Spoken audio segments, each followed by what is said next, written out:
Alléluia.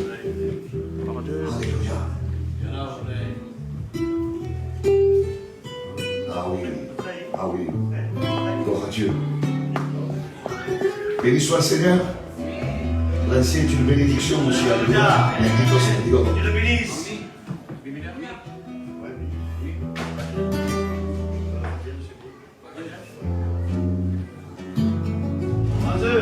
Amen. Répétition même.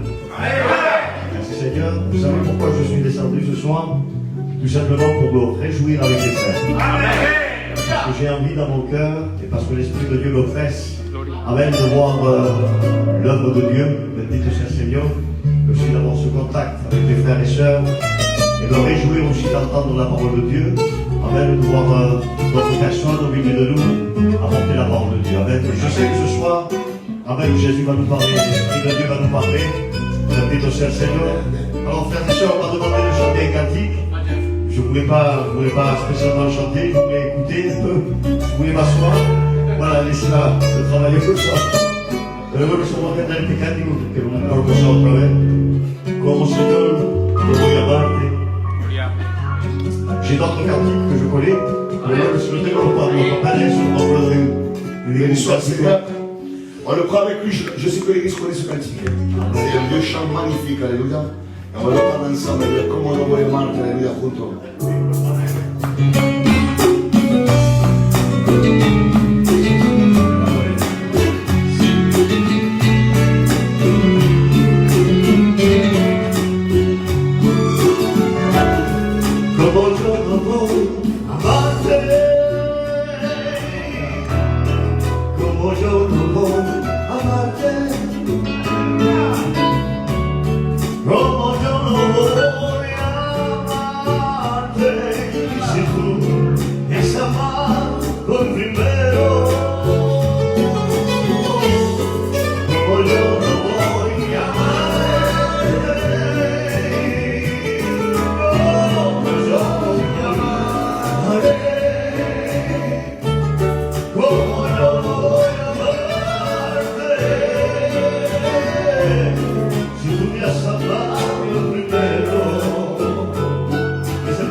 La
soit le Seigneur. Béni soit Dieu. Alléluia. Vous savez, ce qu'on fait, on le fait pour le Seigneur. Ah, je n'ai pas entendu l'amen. Alléluia. Bendito sea Dios. Tout ce qu'on fait, on le fait pour le Seigneur. On le fait pour lui. Alléluia. On le fait pour sa gloire à lui. Alléluia. Bendito sea el Señor. Et ce soir, j'aimerais, alléluia, prendre un dernier chant. Alléluia, on ultime alabanza. Bendito sea Dios.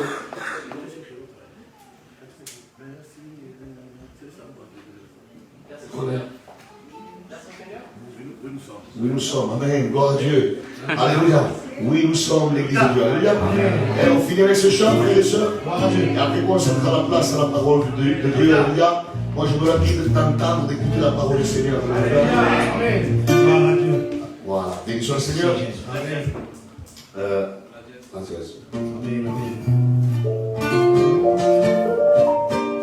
Bon, Seigneur, on le prend ensemble avec les frères. Alléluia.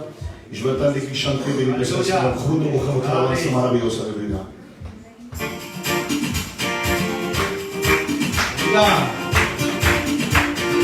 Oui, Jésus. Ceux qui veulent se lèvent, alléluia.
ceux et celles qui sont prêts à écouter la parole de Dieu.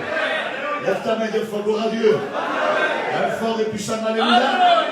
On bénit le Seigneur. Amen. On cède la place, alléluia, aux serviteurs de Dieu. Demandez à un frère, alléluia. Demandez à mon frère Sylvain, le diacre, alléluia, de Toulon, de présenter le serviteur de Dieu. Et je veux qu'on s'unisse tous ensemble, frères et sœurs. On va s'unir à la prière de notre frère. Oh, gloire à Dieu, Seigneur, il est bon de se retrouver tous ensemble parce que le seul nom qui nous réunit, c'est Jésus. Amen. Il est vrai que dans ces moments-là, Seigneur, nous sommes réunis, Seigneur Jésus. Mais nous voulons aussi faire ta volonté, Seigneur. Que dans les moments de prière aussi, que nous soyons autant nombreux, Seigneur. Nous ne voulons pas que ce feu se refroidisse, Seigneur. Alors devant ton instrument ici présent, Seigneur, tu le transmets des paroles nécessaires pour chacun de nous, Seigneur. Viens nous encourager, viens nous parler dans nos cœurs, dans notre âme, Seigneur Jésus. Si nous sommes faibles, donne-nous la parole pour être forts, Seigneur. Nous voulons nous appliquer, nous voulons être tes ouvriers, Seigneur. Pardonne-nous nos manquements, Seigneur Jésus. Gloire à Dieu. Que ton onction du Saint-Esprit soit sur ton instrument ici présent. Et que la chair se taise, Seigneur. Et tu nous parles ce soir, Seigneur. Tu nous as réunis, Seigneur. Tu nous as fait une mise à part. Au nom précieux de Jésus. Amen, Seigneur. Amen. Amen. Gloire à Dieu. Gloire à Dieu. Amen. Amen. Que Dieu vous bénisse. Amen. Vous savez, j'ai un peu peur. Amen. C'est comme une crainte. Vous savez, pourtant, ça fait 5 ans que je prêche la parole de Dieu. Mais quand on vient ici derrière, on devient tout petit. Parce que ce n'est pas mes mots, c'est les mots de Dieu qu'il faut dire. Selon ce que je peux dire, je peux tuer une personne. Vous savez, j'ai grandi toute ma vie dans l'évangile. Depuis mon enfance, mon père prêchait la parole de Dieu. J'ai connu le Tirousset, le Tiroua Antamien, je les connais depuis toujours. Depuis que je suis tout petit, je suis né ici à Saint-Joseph. Ça me fait bizarre de dire cela parce que je me retrouve ici. Je suis né ici et je crois dans mon cœur que d'ici je partirai avec le Seigneur. C'est une conviction que Dieu a mis dans mon cœur. Vous savez, je lis des psaumes en ce moment et je parlais avec des frères, avec mon frère. Il y a plusieurs psaumes qui révèlent la vie de Jésus sur la terre. Vous prenez les psaumes 22, lisez-les tous. Ils parlent de Jésus à la croix. Et souvent dans les psaumes, on retrouve Jésus. Vous savez, j'aime lire la Bible. Et parfois quand je ne comprends pas, je lis dans 2 21, je passe dans la Bible du Seigneur et je relis. Et sinon, je repasse dans Parole de vie. Jusqu'à que le message de Dieu je puisse le comprendre dans mon cœur, premièrement. Vous savez, j'ai pris un verset, un psaume. Je vais vous parler d'un psaume et de 2 histoires. 2 passages dans la Bible qui vont avec un psaume. Le psaume, c'est le 139.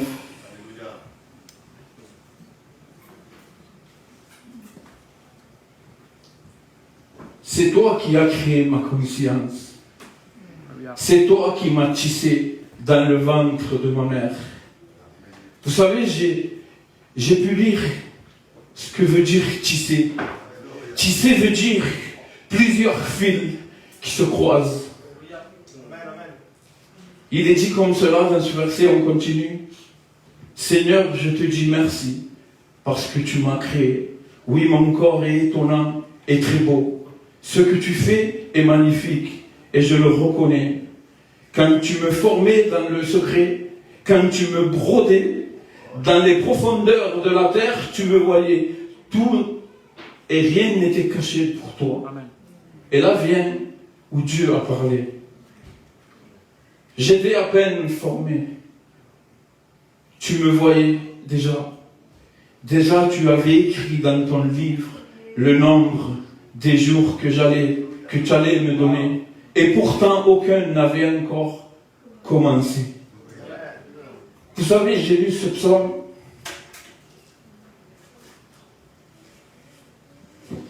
Et je me demandais, qu'est-ce que tu veux me dire par là, Seigneur? Qu'est-ce qu'il y a pour moi? Qu'est-ce qu'il y a pour eux? Vous savez, il est dit comme cela, qu'il n'était pas encore formé, que tu me voyais déjà. Vous savez, dans Genèse 3, une femme, Ève, va toucher un fruit défendu. Vous savez, et elle va consommer. Et il est dit que cette femme et l'homme, bien sûr, vont partir au milieu du jardin pour se cacher. Et Dieu va venir au milieu. Mais Dieu, en voyant cette femme, tout simplement, il va la regarder. Et vous savez, en la voyant, Dieu a vu son fils.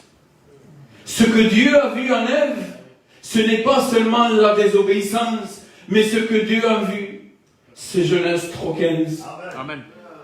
Vous savez, là, il y avait l'accusateur, il y avait l'accusé et le juge qui est Dieu.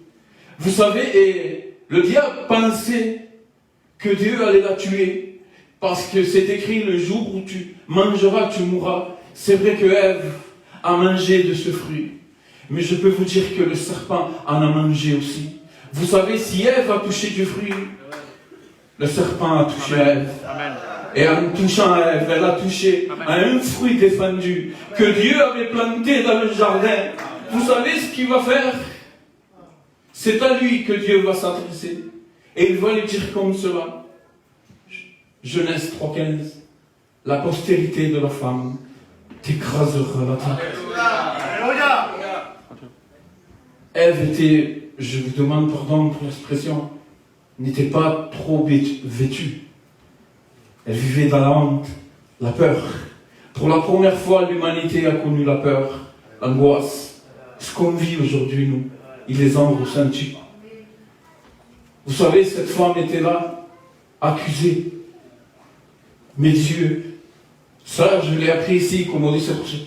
Mais dites-vous les uns aux autres, Dieu a vu. Amen. Dieu a vu. Amen. Vous savez, quand Dieu voit, Dieu change tout.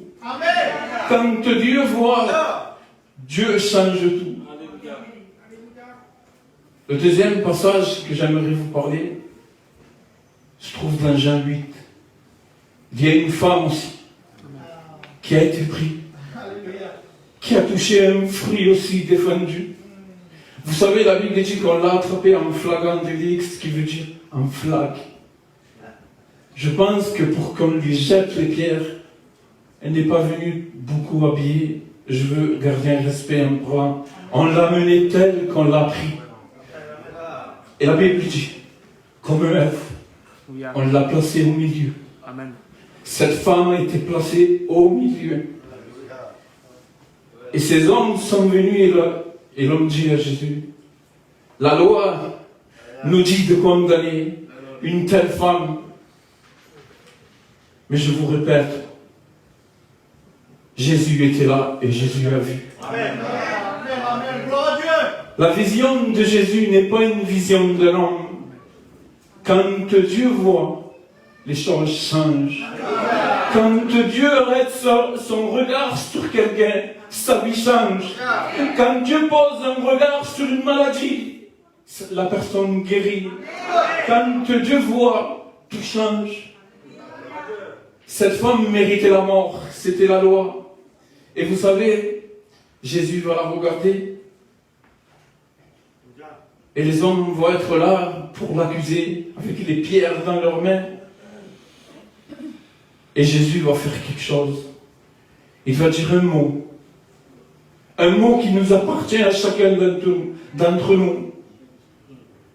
Qui n'a pas péché? Alléluia. Celui qui n'a pas péché lui jette la première pierre.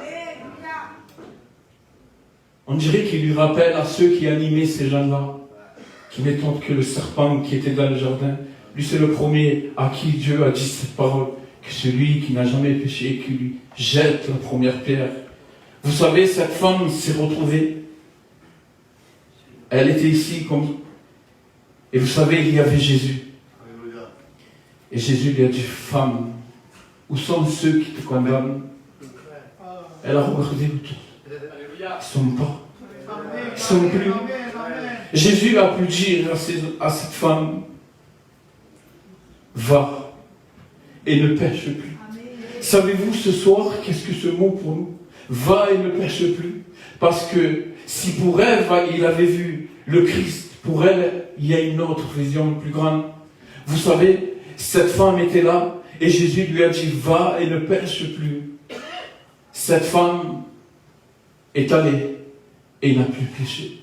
Elle a suivi Jésus. Vous connaissez cette femme. On la connaît. Elle deviendra une servante de Dieu. Vous savez, cette femme, quand tu lui as dit, va et ne pêche plus, c'est comme s'il lui disait, va, réconcilie-toi avec Dieu. Va et demande pardon pour tes péchés. Va et vis. Voilà ce que Dieu lui disait. C'est les mots de Jésus. Vous savez, cette femme, elle va faire ce que Dieu lui a dit, ce que Jésus lui a dit. Et bien sûr, elle va donner son cœur à Dieu. Cette femme qui devait mourir sous les pierres, aujourd'hui va se retrouver en train de vivre. Quelque temps va passer, et nous connaissons l'histoire. Jésus va être crucifié à la croix. Jésus va mourir. Puis Jésus va être dans un sépulcre entre 4 pierres. Vous savez le message qu'elle m'a donné, cette femme à moi? Elle allait de bon matin poser et elle avait avec elle des aromates. Elle devait être à cette place. C'était elle qui devait être ici. Elle qui devait mourir sous les pierres. Dieu lui a donné la vie. Vous savez, elle s'approche avec une amie. Ces 2 femmes. Il y a une énorme pierre que personne, je ne pense pas que ces 2 femmes auraient pu rouler ces pierres-là. Vous savez ce qu'elle... Je me disais ça, moi, dans mon cœur. Ce matin, je prie, je me disais, Seigneur, elle, que tu lui as donné la vie. Maintenant, cette femme, elle est là. Et elle s'approche de ce sépulcre. Et elle prenait des aromates, vous savez, c'était pour mettre dans le corps, pour pas que le corps sente. C'est comme si elle disait, toi, tu m'as donné la vie. Je voudrais te donner la vie aussi. Elle refusait que celui qui l'a sauvé meure. Mais voilà, quand elle s'est approchée du sépulcre, la pierre était roulée. Et là vient le message. Là vient ce que Dieu a mis dans mon cœur. Pour une deuxième fois, Jésus va lui dire, à elle et à son ami, allez, mais c'est comme s'il lui a dit, va. Va. Vous savez qu'est-ce qu'elle va dire? Va leur dire que je suis ressuscité. Va leur dire que je suis vivant. Vous savez, ces 2 femmes, c'est ce qu'ils ont été faire. C'est ce que nous dit le Seigneur ce soir. C'est ce qu'il te dit à toi particulièrement. Pour que toi, tu le dises à d'autres. Va leur dire, je suis le chemin, la vérité et la vie. Va leur dire que celui qui est dans le péché vienne à moi. Vous savez, Matthieu 11, 28, venez à moi, vous tous qui êtes fatigués et chargés, et je vous donnerai du repos. Le message que Dieu donnait, c'était le message de la vie. Vous savez, j'ai lu la Bible, et j'ai relu, et combien de temps j'ai passé à lire, à prier, j'étais troublé dans mon cœur, parce que quand on se met à part, le diable vient aussi pour semer, vient pour détourner. Vous savez, il y a un seul message dans la Bible, c'est le Christ, crucifié. Et Paul dira même plus, Christ ressuscité. Vous savez, j'étais en train de regarder, et vous savez, si vous lisez la Bible, vous la prenez 3.15 de Genèse 3.15. C'est l'annoncement, la promesse de Dieu. Jean 3.16, elle s'accomplit. Vous savez, 3.15 de Genèse, 3.16 de Jean. Et ce soir, ces 3 veines de l'Apocalypse. Il est dit comme cela, je me tiens là et je frappe. Si tu entends ma voix, ce soir, si tu entends, ne me regarde pas à moi. Tu sais, ne me regarde pas parce que tu seras déçu de moi. Je suis qu'une personne, je suis qu'un homme qui a besoin aussi de la grâce de Dieu. Mais ce soir, il y a celui qui frappe à la porte de ton cœur. Vous savez, Dieu est venu pour sauver. Vous savez, l'humanité part, la destinée de l'humanité, c'est d'aller à l'enfer. Et c'est ce que veut le diable. Il nous trompe. Il a pu tromper Ève une fois. Même cette femme, dans la Bible, a été trompée. Mais nous remercions le Seigneur que Dieu a envoyé son Fils. Son Fils qui est venu mourir sur une croix. Vous savez, il est venu, il est dit que quand les temps furent accomplis, Jésus parut comme un simple homme. Il est dit, il parut. C'est pas qu'il était simple, c'est qu'il s'est limité. Pour te ressembler, il s'est limité pour te ressembler, pour ressentir ce que tu ressens. Vous savez, quand il était dans le jardin de Gethsémane et qu'il a dit, mon âme est angoissée jusqu'à la mort. Croyez-vous que Dieu avait peur de la mort? Jésus n'avait pas peur de la mort. Mais l'humanité, il parlait de l'humanité. Il parlait pour toi, pour moi. Vous savez, quand Jésus est à la croix, il va dire cette parole à la croix. À un moment, il va dire, mon Dieu, pourquoi m'as-tu abandonné? Il ne parlait pas de lui. Lui n'a jamais été abandonné de son Père. Quand il est mort, il a dit, entre tes mains, je remets mon esprit. Lui, il n'est jamais mort. Il ne s'est jamais séparé de Dieu. Mais il était un médiateur pour nous réconcilier avec le Père. Vous savez, il a pu dire aussi, Père, pardonne-leur. Vous savez, un médiateur, il prend ta place. Si j'envoie un médiateur, il parle comme si ce serait moi qui l'envoie. Jésus a payé pour nos vies. Jésus a payé pour mon âme. Vous savez, j'étais perdu. Et je ne le savais même pas. Une fois, j'étais chez mon frère bébé. On était en train de boire et je demande pardon pour ceux qui ont du deuil.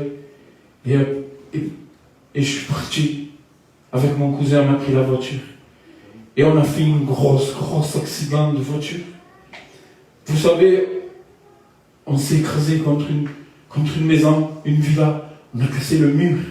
On est rentré presque dans le jardin. Et vous savez, j'étais là. Et je ne bougeais pas. Malgré que mon père, il était pasteur. Malgré que mon enfant, je l'ai passé à l'église. Et je n'arrivais pas à dire, Seigneur. J'arrivais pas à dire pardon. J'arrivais pas à dire qu'est-ce qui m'arrive. Vous savez ce que je vivais. Je sentais comme la voiture cassait le moteur, il s'éclatait. Je sentais comme une odeur, comme un gaz fort qui m'endormait. Et j'étais inconscient.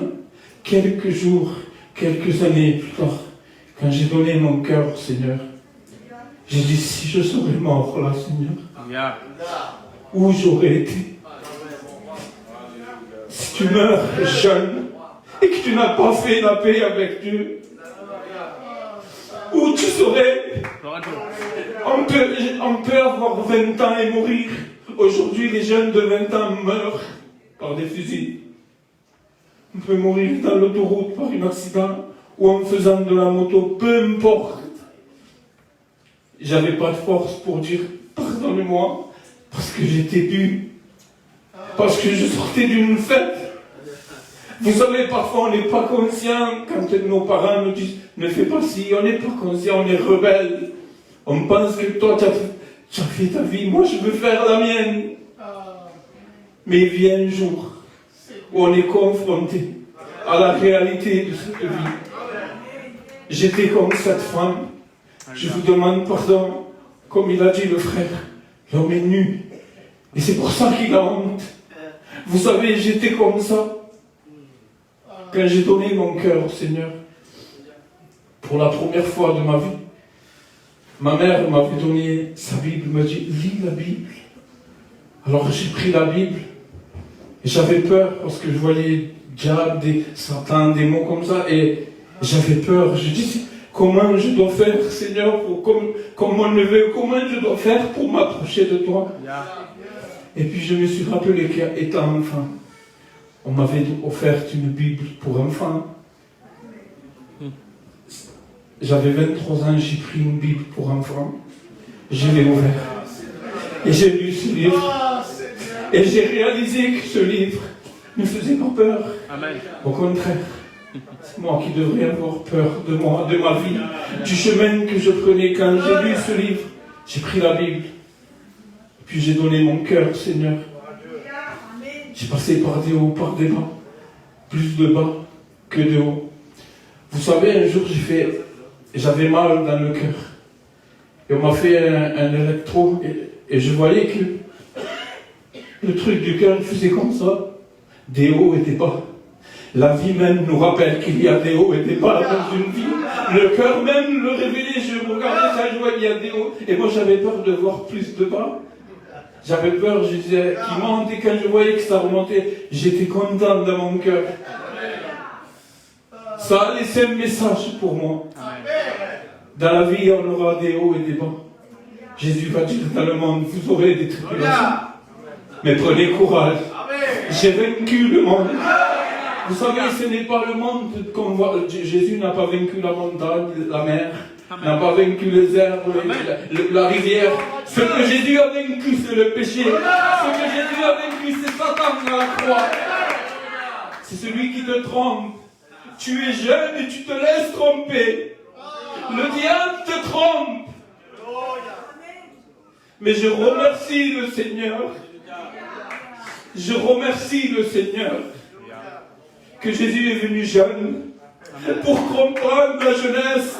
Il est venu jeune sur la terre pour dire je ne viens pas que pour les vieux, mais je viens pour toi aussi. Vous savez, il est mort jeune, 33 ans. Et comme disait le psaume, ses jours étaient comptés. C'est pour cela que dans l'évangile, on voit qu'il est écrit un jour Jésus guérit. Un jour Jésus posa son main. Un jour en apportant un lépreux. C'est pour cela que dans ce verset, vous savez, si vous lisez les psaumes, vous verrez toujours Jésus. Si vous lisez presque toute la Bible, vous verrez toujours Jésus.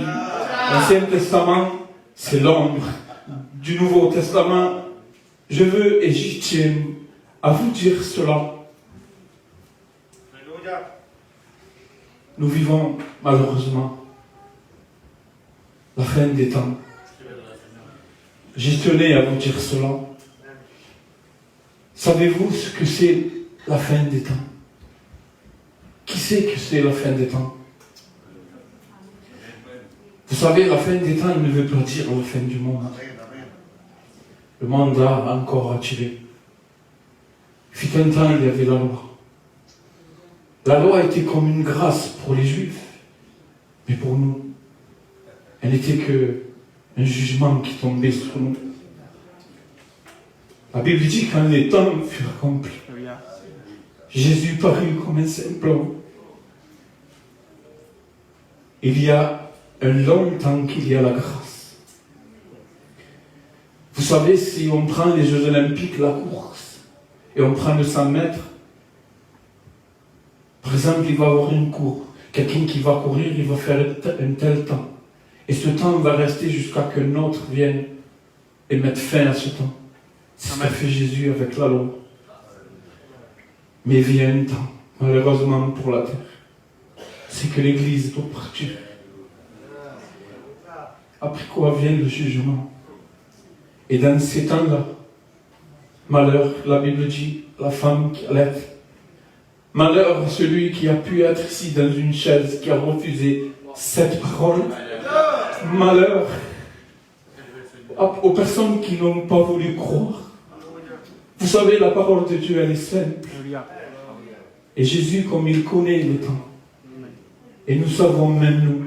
Vous savez, j'ai dit cet après-midi à un chrétien, c'est pas parce que l'Ukraine fait la guerre que c'est la fin des temps. C'est parce que Jésus vient que l'Ukraine se tue. C'est parce que Jésus vient que l'Antichrist se prépare à sortir. Ce n'est pas parce que ces choses arrivent que Jésus vient. C'est l'inverse. C'est parce que Jésus vient qu'il y a tout ce qu'il y a. Aujourd'hui se prépare le nouvel ordre mondial. Vous l'avez vu à la télévision aux informations. Ça ne touche pas nous. Nous on a deux ordres. Tu aimeras ton Dieu et aime ton prochain comme toi-même. Eux, ils ont un ordre, mais nous, on a deux. Et ce soir, ce que Dieu veut, c'est que premièrement, tu aimes Dieu de toute ton âme et de toute ta force. Et aussi que tu aimes ton prochain. Si je suis ici ce soir, c'est parce que j'aime mon prochain. J'ai eu beaucoup de barrières pour venir ici. La vérité, je suis venu et en venant ici, tout simplement, Dieu m'a montré que là où 2 ou 3 se réunissent, comme il dit la Bible, Dieu se trouve au milieu. Jusqu'à ici, je vous ai dit ce qu'il y avait à mon cœur. Que Dieu vous bénisse. Merci aux frères Arthur Juan pour sa visite, Arthur José aussi. Vous savez, c'est des anciens dans l'œuvre et d'être là, ça me réjouit mon cœur d'être là. Autrefois, j'étais petit, je les voyais à eux ici. Et maintenant, je les vois ici, ça me réjouit mon cœur. Et à toi, jeune, que Dieu te bénisse.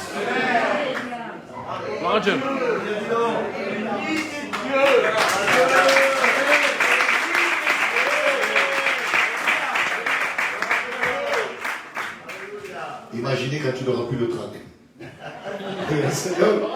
On bénit le Seigneur pour cette parole qui a fait du bien, alléluia.